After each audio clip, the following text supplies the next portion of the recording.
Welcome to Deborah Marie Brain Plasticity Podcast. Hey everybody, we're back. Yes, we're back. I am Deborah Marie, brain plasticity artist, and this is my co-host, Valerie Root. She is with Found Her Voice, and she had podcasts, and she has kept me going and kept me energized with all of this.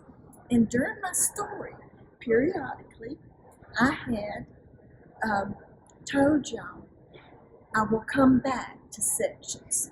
So today I'm coming back to the section of when I went into Shepherd brain and spinal neural rehab for the brain injury. And it gets a little bit sad. Everyone thinks that's just a cookie box, like everybody's gone to the hospital and they have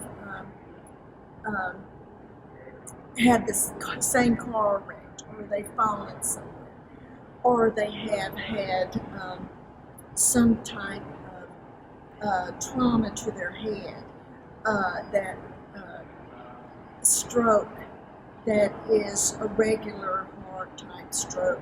There are various kinds, but they usually have some type, the doctors have some type of concept to know how to take care of it.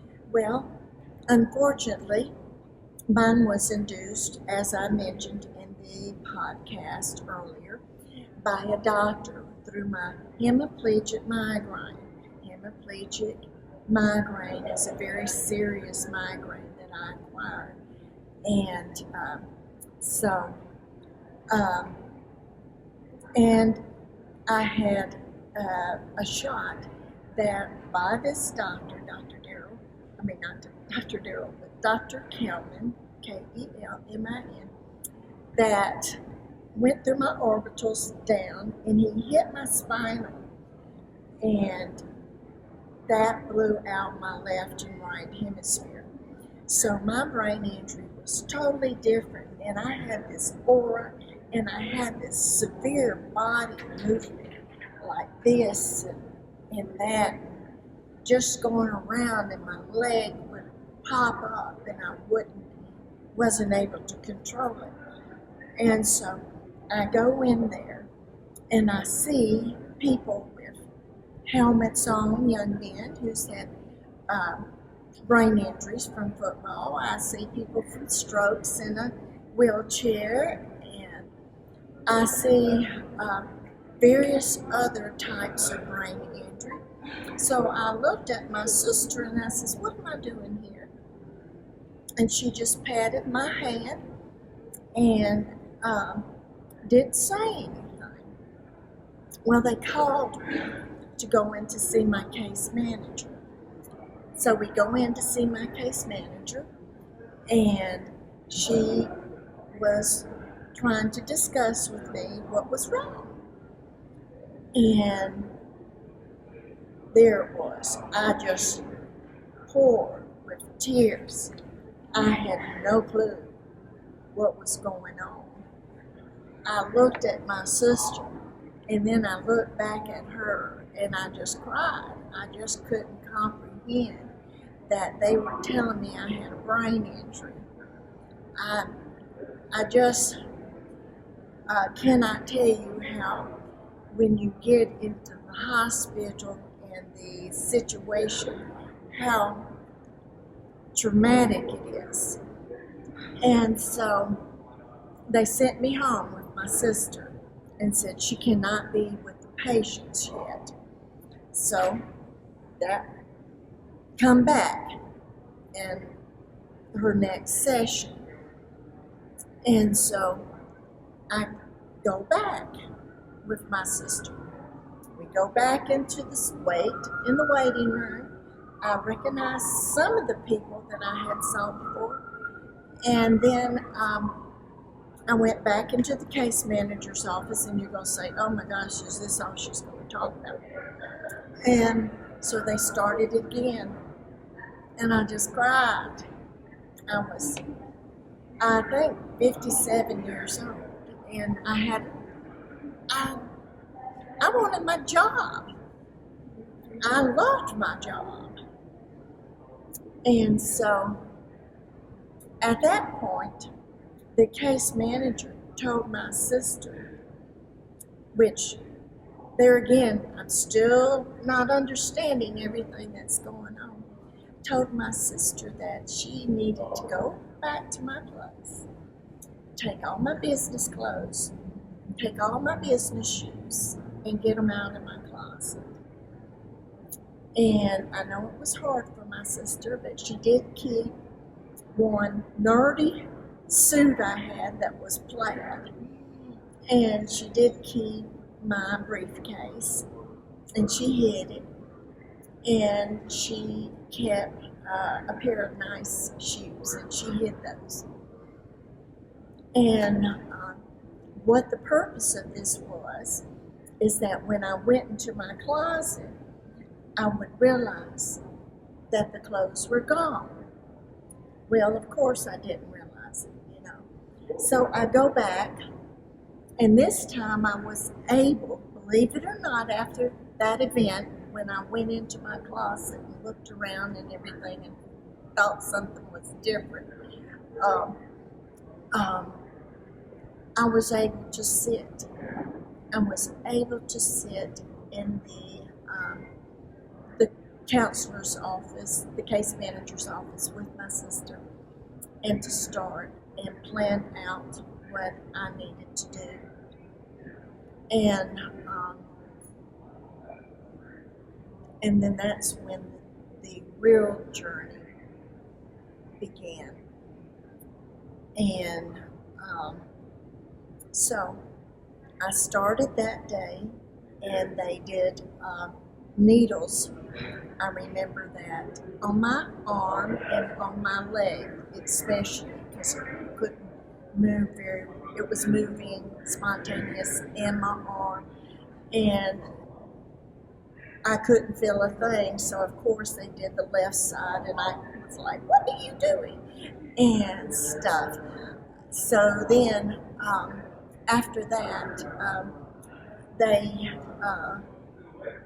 had me to do some particular PTs. The PT lady did the work after she did the points. And then after that, you had another event that you had to go to. And I don't remember them all, so if I leave some out, I'm sorry.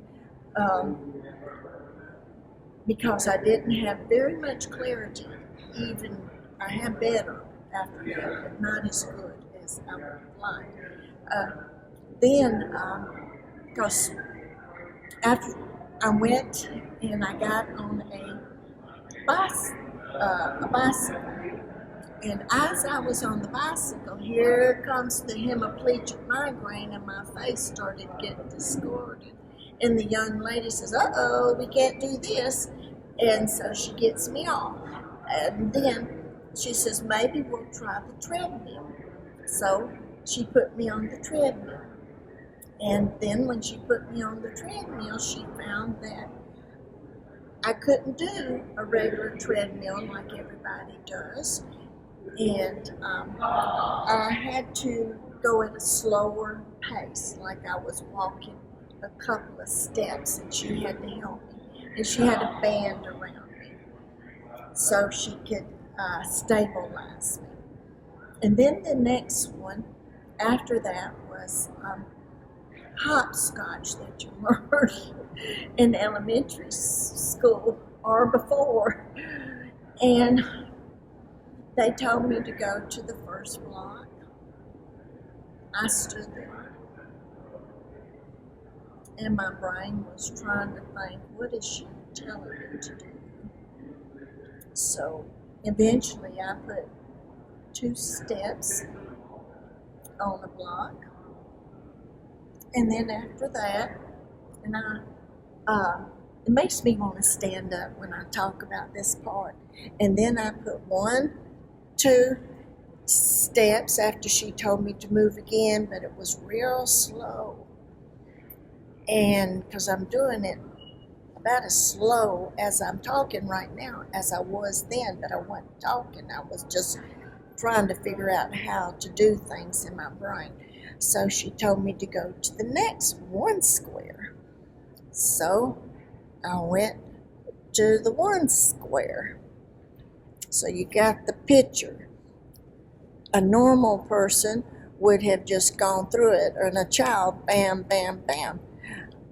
My brain was having to just constantly look down and figure out what is this in front of me and how do I get there? And how do I tell my feet to get there? And so I'm going to sit back down now and tell you that that was some of the events. And then, I had to, eventually, I was on this machine that had these lights and you had to pick out various things. That absolutely took me off the roof of berserk in the beginning. It wasn't very good with me. And the lights hurt my eyes, but more than that, I couldn't keep up with the flashing. Just like a flash, my hand could not hit it right. And then the other hand, and back and forth movement. Whereas you could just go like this yourself. I would have to. And so the machine was trying to calculate the spread of the movement, I'm assuming. So then there was, let's see, that was continuous for about, and there was a lot more exercises besides that. There's PT exercises, some more mental exercises during that. But all of this was repeated for about 2 months at the facility. And then I will tell you at the end, if you had accomplished something, which I finally could do hotchkiss, and I couldn't do it fast, but I could do it, you know. Then I couldn't do it like 2 feet and 1 foot and stuff like that, but I could do it 2 feet, 2 feet, 2 feet, 2 feet, and stuff. So then they says, you're ready for doing cooking. And I went, oh my gosh. So I go into the kitchen and everything, you wouldn't believe at these rehab centers how much they have to get people who donate stuff and who donate plates, pots and pans and all of that. And they wanted me to scramble some eggs. In my brain, one thing that I did know is that I would never eat these eggs. That was the worst pan set that I have ever cooked in. I just looked at it and I went, oh, this is all ugly and dirty. And she says it's clean, it's just been donated, scratched up and everything. And but I did get through the scrambled egg making. And then after that,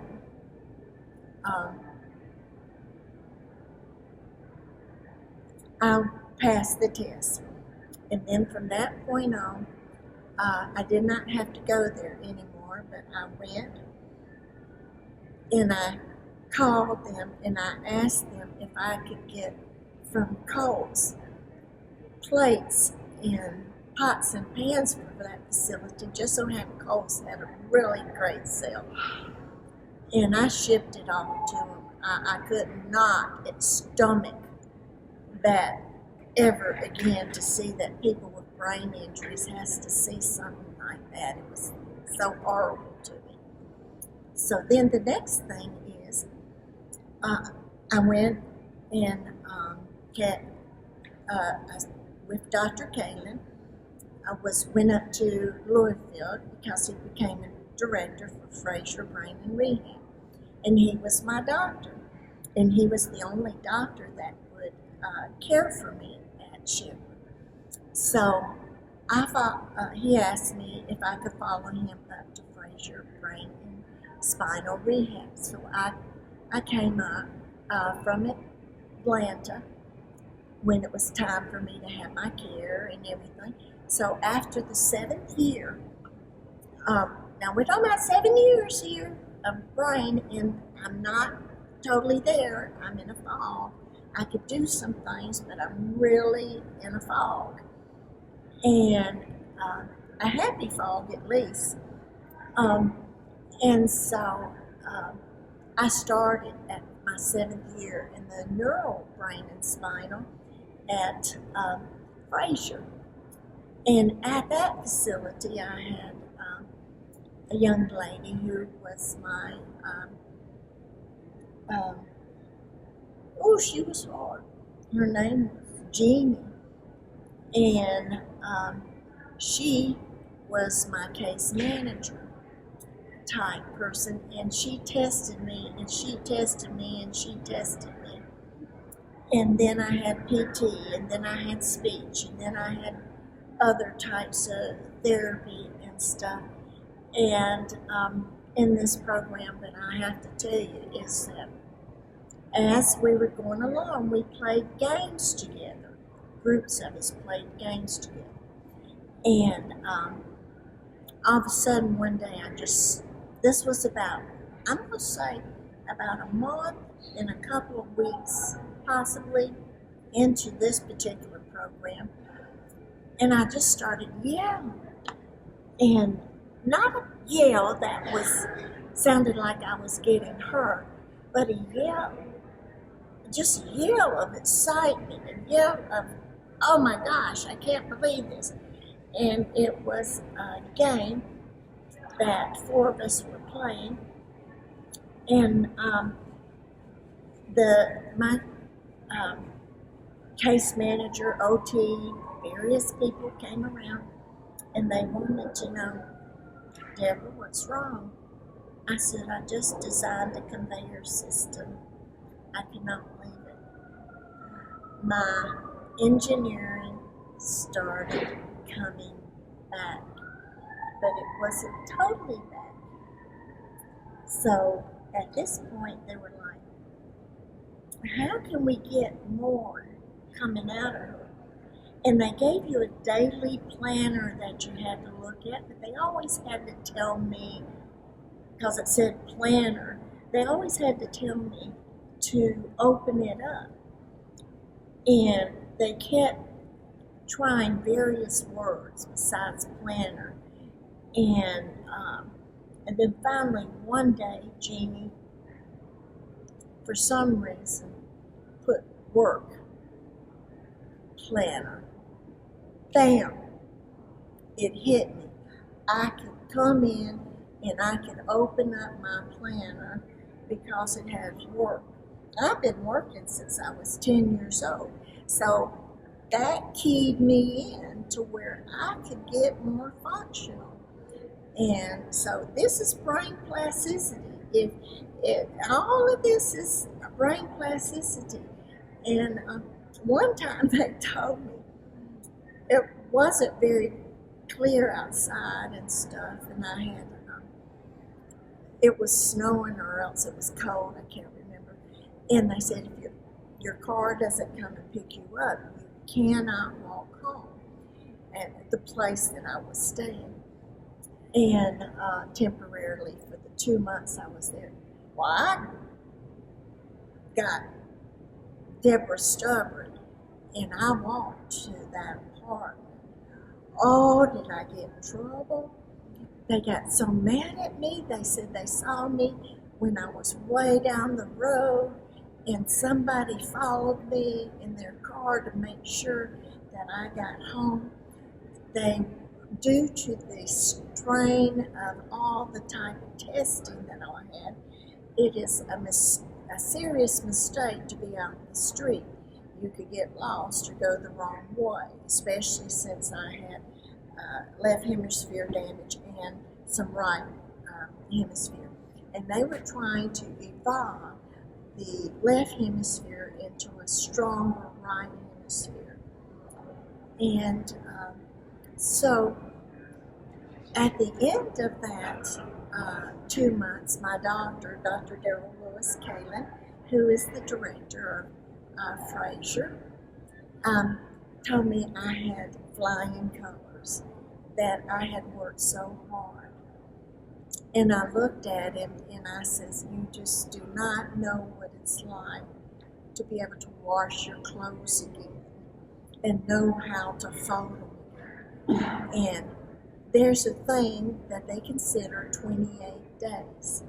If you do it for 28 days, an event, and continuously at that same time, then it stays in your mind. So they started me on Tuesday.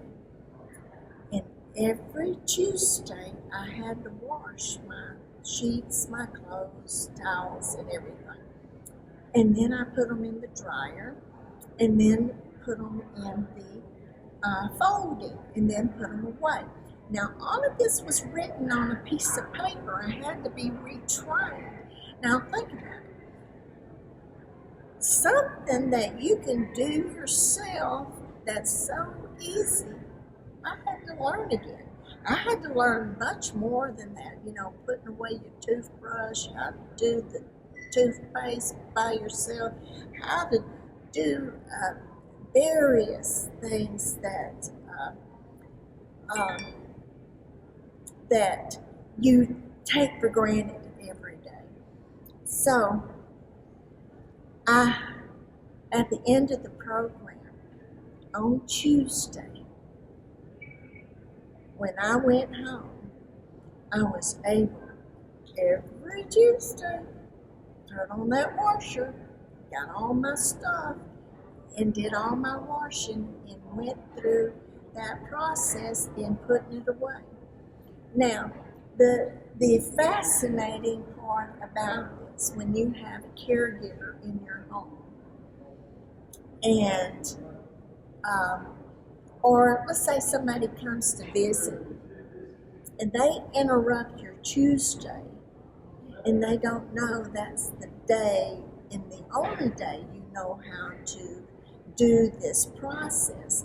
And if they try to do it on a Sunday with you, or a Thursday or a Friday, it just totally blows the whole thing. You cannot change that quickly in the beginning of your brain plasticity. Not at all. You have to stay on the structure they taught you. You had to stay on the spreadsheet that they had taught me on how to spend money that got blown away with my caregiver. The testing that I had, they gave me some books and some information, and I took it home. I was capable of getting up periodically because it said work planner, opening that up and doing special tests to keep me going. And then in the middle of all of this, I'm still making those necklaces that I told you about, that I was just making them and making necklaces, going to beach shops everywhere I could.